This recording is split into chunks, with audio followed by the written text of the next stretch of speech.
ఇవాళ అంబటి రాంబాబు గారి మీద జరిగినటువంటి హత్య ఏదైతే ఉందో అది పెమ్మసాని గారి ఆదేశాల మేరకు మన గల్లా మాధవి గారి ఆధ్వర్యంలో ఆవిడ పర్యవేక్షణలో పోలీసు వారి సహకారంతో జరిగినటువంటి ఈ హత్యాయత్నాన్ని పార్టీలకు అతీతంగా అందరూ ఖండిస్తుంటే ఆవిడ తిరిగి మరుసటి రోజు ప్రెస్ మీట్ పెట్టి లైవ్ లో బెదిరింపులకు దిగారు. నేను మళ్లీ వస్తాను, మీ ఇంటికి పరామర్శకి వచ్చే వాళ్ళు ఆస్తులు అమ్ముకోవాలి అని ఆవిడ లైవ్ లో కూర్చుని మా కుటుంబ సభ్యుల్ని ఆవిడ హెచ్చరిస్తున్నారు. దీన్ని ఎలా చూడాలో నాకు అర్థం కావట్లా. ఒక పక్కనేమో నేను సారీ అడగడానికే వచ్చానని చెప్తున్నారు, ఒక పక్కనేమో పరామర్శ అనే పదాన్ని ఉపయోగిస్తున్నారు. అంటే సారీ అడగడానికి వస్తే పరామర్శ ఎందుకు ఉంటుందండి? అంటే మీరు ఇండైరెక్ట్ గా మళ్లీ దాడి చేస్తాను అని చెప్పి మీరు హెచ్చరిస్తున్నారు మమ్మల్ని. మీరేమనుకుంటున్నారు? గల్లా మాధవి గారిని నేను సూటిగా అడుగుతున్నా, మీరు మొదటిసారిగా ఎమ్మెల్యేగా గెలిచారు, మీకింత అధికార అహంకారం పనికి రాదు. మీరు వ్యవస్థల కన్నా పవర్ఫుల్ అనుకుంటున్నారా? న్యాయ వ్యవస్థ కన్నా, పోలీసు వ్యవస్థ కన్నా మీరు పవర్ఫుల్ అనుకుంటున్నారా? మీరు శాసనసభ్యులు కావచ్చు, సీఎం కావచ్చు, మినిస్టర్ కావచ్చు, వ్యవస్థలకు లోబడి పనిచేయాలనే ఇంకితం మీకు లేదా అని నేను ఈ సందర్భంగా నేను ప్రశ్నిస్తున్నాను ఆవిడ్ని.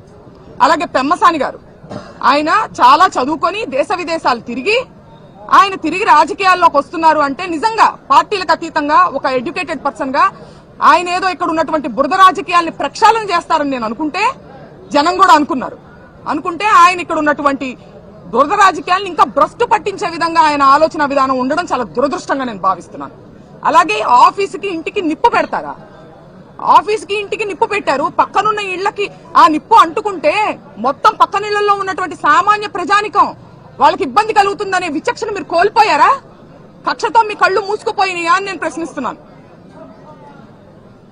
ఇదే సందర్భంలో ఆవిడ నన్ను అడుగుతున్నారు, మీ పిల్లలకి ఏం మెసేజ్ ఇస్తున్నారు మీరు? మీ నాన్నగారు ఇలా మాట్లాడుతుంటే దీన్ని మేము ఊరుకుంటే మీరేం మెసేజ్ పంపిస్తున్నట్టు ముందు తరాలకే అని అంటున్నారు. నేను ఆవిడని సూటిగా అడుగుతున్నా, మీరేమి మెసేజ్ ఇస్తున్నారు మీ పిల్లలకి? న్యాయాన్ని మీ చేతిలోకి తీసుకోమని మీరు మెసేజ్ ఇస్తున్నారా? వ్యవస్థల్ని కంట్రోల్ చేయమని మీరు మెసేజ్ ఇస్తున్నారా? అవతలి వారు తప్పు చేస్తే అంతకు మించిన తప్పు మీరు చేయండి అని మీ పిల్లలకి మీరు మెసేజ్ ఇస్తున్నారా? నేను ఇవ్వట్లేదు. న్యాయం ఒకటి ఉంటుంది, దాని పని అది చేసుకుపోతుంది, మనం వ్యవస్థలకి లోబడి మనం ఉండాలి అనే నేను మెసేజ్ ఇస్తున్నా. ఏ చట్టం చెప్పిందమ్మా రాళ్లు కర్రలు తీసుకుని ఇంటి మీదకి వచ్చి సారీ అడగమని ఏ చట్టం చెప్పిందో ఆవిడ నాకు తెలియజేయాలి, నేను తెలుసుకుంటాను. అలాగే ఇవాళ రాంబాబు గారు రెడ్ బుక్ ని నేను కేర్ చేయను అని చెప్తున్నారు. అలాంటి మనిషి లా అండ్ ఆర్డర్ కి రెస్పెక్ట్ ఇచ్చి ఆయన వల్ల తప్పు జరిగినప్పుడు వచ్చి సారీ చెప్తారు. ఈ వ్యత్యాసాన్ని మీరు గమనించాలి. రెడ్ బుక్ అనేది ఒక కక్షపూరితమైన చర్య, ఒక డెమోక్రసీలో జరగాల్సినటువంటి ఒక పని కాదు.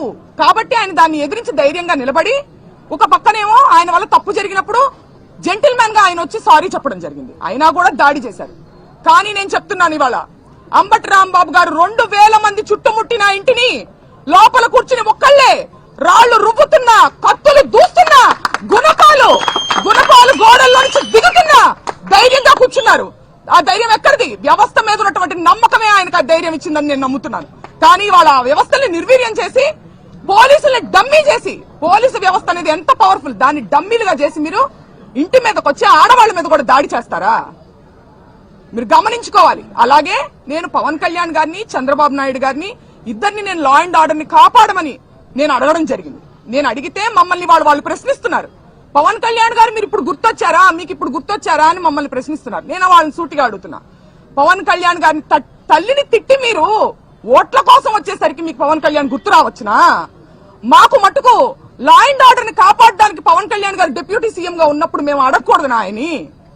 ఇదే న్యాయం అని నేను అడుగుతున్నా. నన్ను ప్రశ్నించే వాళ్ళందరినీ నేను అడుగుతున్నాను, మీరు పవన్ కళ్యాణ్ తిట్టినటువంటి వ్యక్తులను వాటేసుకుని మీరు నన్ను ఈ ప్రశ్న అందిస్తున్నారని సంధిస్తున్నారు. ఈ ప్రశ్న నాకు, నేను నా పర్సనల్ రికమెండేషన్ కోసమో ఏదో ఫ్యామిలీ రికమెండేషన్ కోసమో నేను ఆయన అడగలేదండి.